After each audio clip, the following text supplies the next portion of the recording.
Welcome to The Explainer. Today, we're diving into something called WaveCore Continuum Theory. And trust me, it's a concept with ambition so huge, it suggests it could change, well, pretty much everything. So let's just start with a really big what if. What if one single theory could come along and rewrite physics as we know it, totally redefine artificial intelligence, and create communication networks that are literally unhackable? I know. It sounds like science fiction, but these are the promises right at the heart of this theory. And look, the people behind this are not shy about their goals. I'm quoting directly from their material here. They call it a paradigm-shifting framework that unifies scalar wave dynamics, quantum mechanics, general relativity, and cosmology. You know, just the small stuff. That's a massive, massive claim. So, all right, let's see what's under the hood. All right, Section 1. Is this a theory of everything? I mean, based on that last quote, that's exactly how the source material frames it, as one single cohesive explanation for, well, you heard him, everything. For all that complexity, the entire theory really boils down to this one core idea, something called scalar waves. WCT, as they call it, basically says that these waves are the fundamental ingredient, the hidden layer, that explains everything from particle physics to how we should build computers. So what are these scalar waves, really? And how is using them any different from the way we solve complex problems today? Let's break down that core idea. Okay, this slide is perfect because it gets right to the point. On the left, you've got our standard computers. It's all about discrete states, right? Zeros and ones, static logic. But on the right, you have the WCT approach, which says, forget that. Let's model problems as dynamic wave systems. Now, instead of thinking of a wave on the ocean with a peak and a trough, think of a scalar wave, more like a pressure wave, like the ripple that expands out from a sound. The idea is that solutions to problems aren't calculated, they just emerge from how these waves interact with each other and spread their energy around. It's a total shift from rigid math to fluid physics. And yeah, of course, there's math. Now, don't worry, you don't need to be a physicist or solve this thing. The key takeaway is just that this equation right here is the engine. It's the formula designed to describe how these scalar waves are supposed to move, interact, and behave.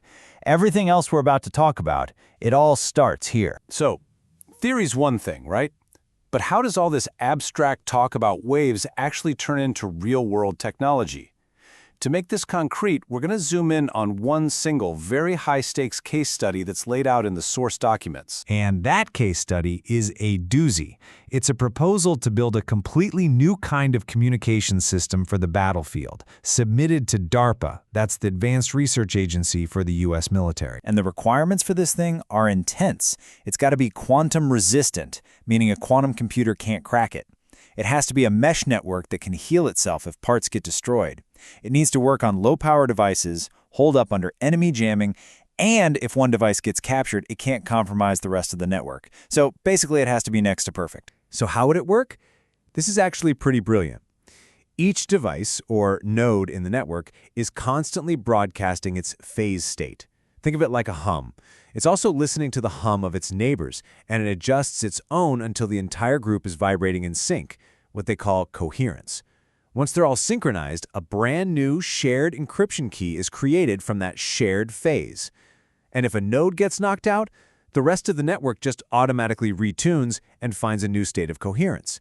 It's designed to be a living, breathing system. And look, this isn't just hand-waving. The proposal lays out very specific, very tough metrics for success. We're talking about getting the whole network synced up in under 50 milliseconds, delivering 95% of its data packets even while being actively jammed. These are the hard numbers the system would have to hit to prove it actually works. Okay, so if you can build something that powerful for the military, you can probably guess that the vision doesn't just stop there. The same core principles are proposed for a whole lot of other fields, which leads to the obvious question, right? If you can really do all that for battlefield communications, what else is on the table? Well, the vision gets much, much bigger. And the strategic vision here is huge. It really branches into two massive areas. First, a complete overhaul of AI. We're talking more stable AI agents, a new kind of scalar resonance filter to stop AI from being hacked, and even a whole new foundation for AI called scalar learning systems. Then, second, They want to use it for super complex physics simulations, modeling everything from the weather to the quantum mechanics happening inside our own bodies. And this isn't just a science project either. There's a clear business plan here. This shows a proposed agent-as-a-service platform with different tiers for different customers, from a basic plan all the way up to a defense-grade one. And you can see how each tier adds more and more of the special WaveCore tech. It shows a clear path from the wild science to an actual commercial product. But the ambition doesn't even stop with technology here on Earth. The final piece of this theory makes its absolute biggest claims, stepping right into the world of cosmology, the study of the universe itself. And this might be the single most revolutionary claim in the whole framework. The theory says that gravity isn't what Einstein said it was. It's not about the curvature of space-time.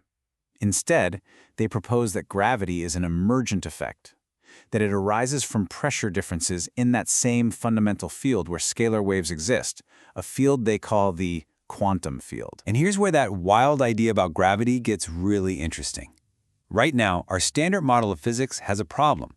To explain why galaxies spin the way they do without flying apart, we have to assume there's a ton of invisible stuff out there we call dark matter.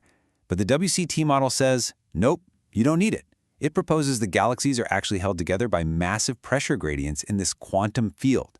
If that were true, the need for dark matter would just disappear. So what's the engine driving all of this forward? It's designed as this three-part ecosystem. You've got WCT, the theory itself. Then there's QCT, the company that's meant to build the technology. And finally, CT, a crypto token that's intended to help fund the whole enterprise. And they're not just sitting on their hands. This roadmap, pulled from that DARPA proposal, lays out a really aggressive timeline. It moves from R&D to prototypes and lab tests, then to a field trial, all within just a few months. It really gives the whole thing a sense of forward momentum. Which leaves us with one final, huge question. Is this WaveCore Continuum Theory a genuine peek into the future of science and technology? Or is it a theoretical ambition that's just so grand, so massive in scale, that it pushes the very limits of what we can believe? The documents lay out an incredible vision. Only time is going to tell what happens next. Thanks for joining The Explainer.